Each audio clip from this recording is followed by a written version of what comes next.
Hello, my name is Dror, and I'm providing online training for concept on cognitive bias and error in forensic work.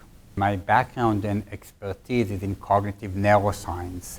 So I've studied cognitive science, got my PhD quite a long time ago at Harvard. And when I started there as a graduate student, I spent the summer on a US Air Force base looking at pilot decision making and errors that expert, highly trained pilots make.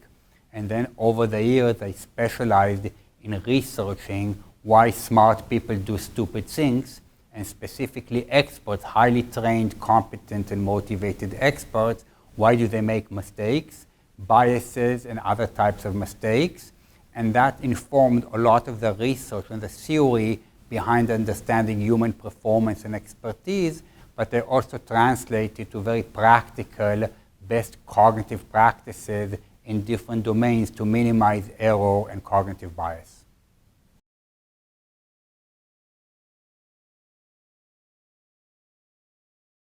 Working in the forensic field, I started relatively late after working for a long time with the US Air Force and in the medical domain. I received an email from a fingerprint examiner who read some of my papers on pilot pattern recognition and said to me, that's very similar to what I do as a forensic fingerprint expert. So I said to him, come and talk to me. His name was Dave Charlton. Later he got his PhD with me, and we're sitting and talking and having this great conversation. You know, pilots don't always see the entire image, and sometimes they're upside down. And he said, oh yeah, we fingerprint examiners not always know the orientation of the fingerprint, and it's distorted, and we're having a good conversation until I tell him, you know, pilots, if they expect to see an enemy plane somewhere, they may interpret a friendly plane as an enemy because of their expectation. And he says to me, no, we fingerprint examiners are not affected by expectation. We're objective. So I said, what do you mean? Say that again? Say what? So he repeated it, and I said, that's impossible. And he said, that's what it is. So I said, let's collect data. Let the research, let the data speak. And I said, why don't we take a number of fingerprint examiners who made IDs in real criminal cases and give the same examiners the same fingerprint in a different context and see if they change their mind or not. Irrelevant context, whether they confess to the crime or not, what the detective thinks, and a lot of kind of gossip around the case. And he said to me, they'll never change your mind. You're wasting your time to do the research.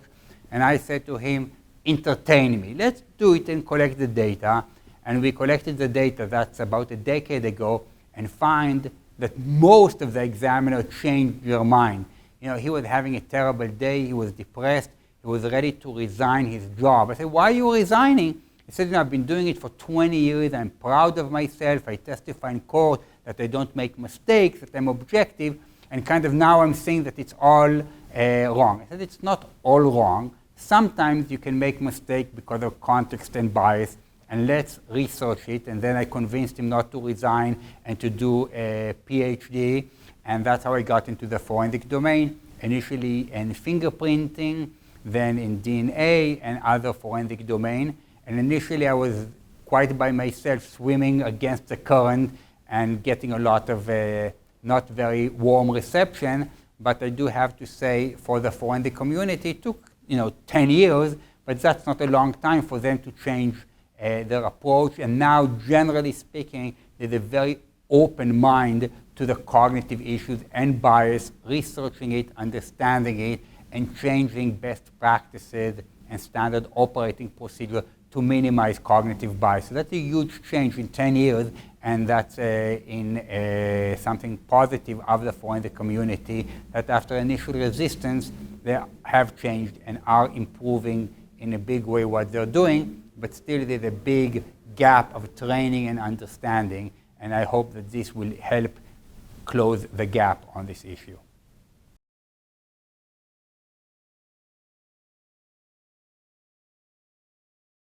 The work of exposing that forensic work is not totally objective, infallible, in fact can be biased, has been a big revolution.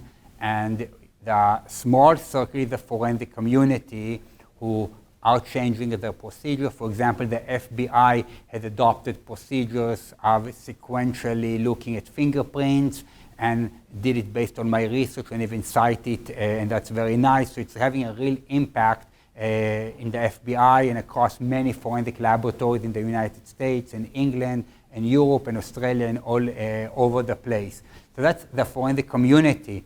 But now the world is expanding, so it's also affecting lawyers. So I've been training and talking to lawyers for the defense and for the prosecution. So both sides are interested in that. The wider community beyond the forensic examiners and the lawyer are the judges who don't know much about forensic science and have beliefs about its validation and reliability and bias, which is incorrect. So training judges has also began. For example, in England, they gave a workshop to the senior judges, the Court of Appeal, the High Criminal Court, and the Supreme Court judges all gathered together. And they were shocked when I told them about it, but were very open and receptive. And now they're asking people.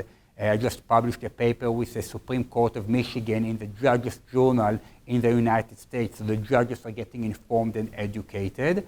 And the biggest circle beyond the forensic community, the lawyers and the judges, is the public, who the public is educated based on Hollywood CSI on TV, slowly understanding that forensic science is involving subjective judgment, interpretation. It's not all you put it in the computer does everything, that there are weaknesses, there are limitations, like every other science. So the word is getting out to the general public, and hopefully that will help administer fair justice.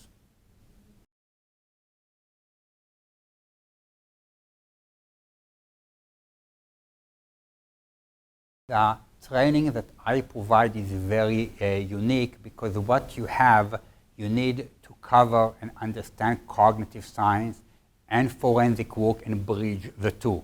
And that is very, very difficult. I know many academics and researchers, very smart, but they're in the ivory tower. They understand the brain and the cognitive system, but they live in the ivory tower. They don't understand, generally speaking, the pragmatics of the real world and reality and constraint. They live in the academic world.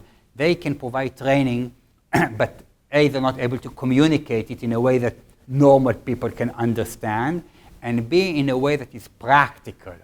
On the other hand, you have forensic scientists who want to get in this domain, but really don't understand the brain and the cognitive system. It's a big area. You need not only a PhD in cognitive science, not in forensic science, but doing research and a deep understanding, but you also need to be able to translate it. And that's where I feel I'm very gifted, in the sense that I see the theory, I develop the theory, or I take theories of others of cognition in the brain and understanding. It's very clear to me the implication to the real world, how it impacts the real world, and how the real world can change and do better performance of experts in a whole range of domains, including forensic, by understanding human cognition and the architecture of the brain and how we reach decisions. So that is something that comes relatively natural to me, and I'm able to translate it to a very practical and approachable way that people listen and understand, and then they take it on board, and it has a real impact in how forensic work is carried out.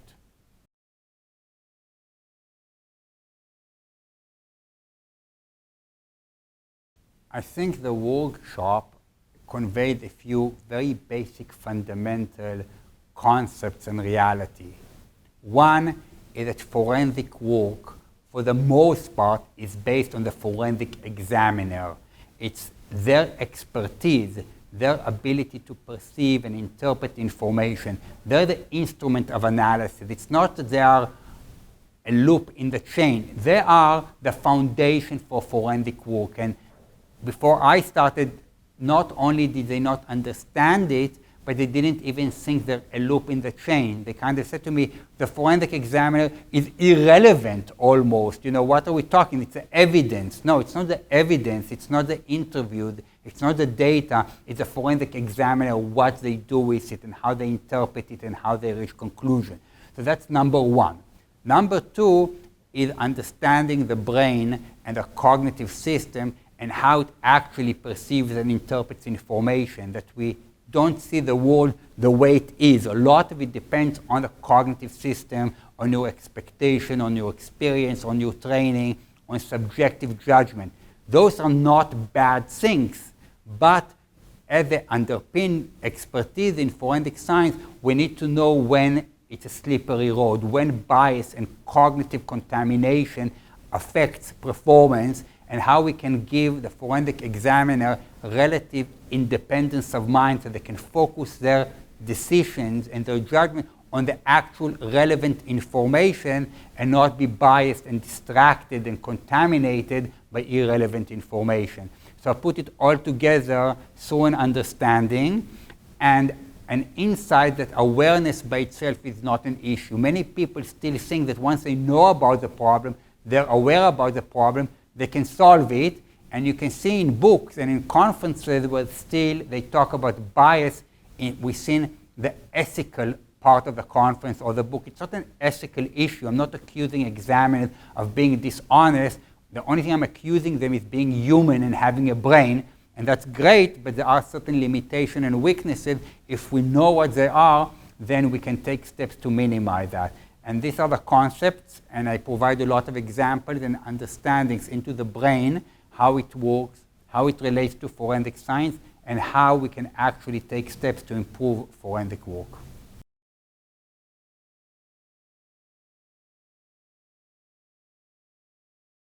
It's really cool to be working in different expert domains because I get exposed to different stuff. In the medical domain, I spent a few days at Mass General Hospital in the operating rooms. I saw babies coming out. I saw heart transplants in the operating room. In the forensic domain, I go to crime scenes. With the US Air Force, I fly in air-to-air combat simulators in cockpits. So in different domains, I get to see a lot of different things that experts are doing, whether it's in police work and going and joining police, forensic teams, medical teams, and it's quite nice to see all these different things in different expert domains, and that's always very interesting.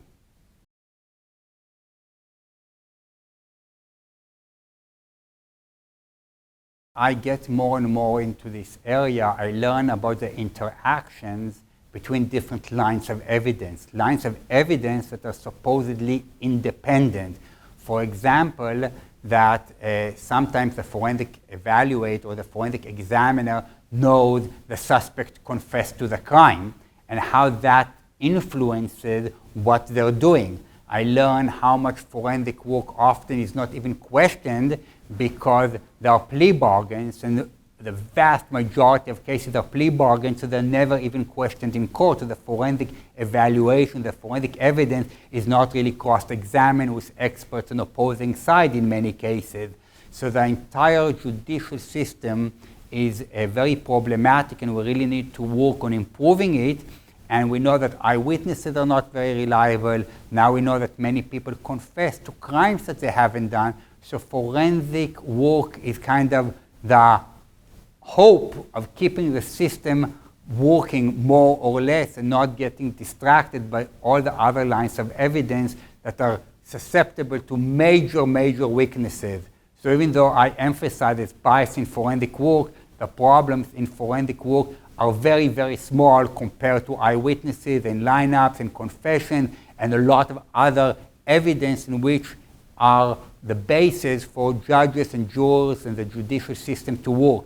So forensic science is the light here, the potential light. So it's really important to get it as best possible so we can administer justice, which is very important for our society.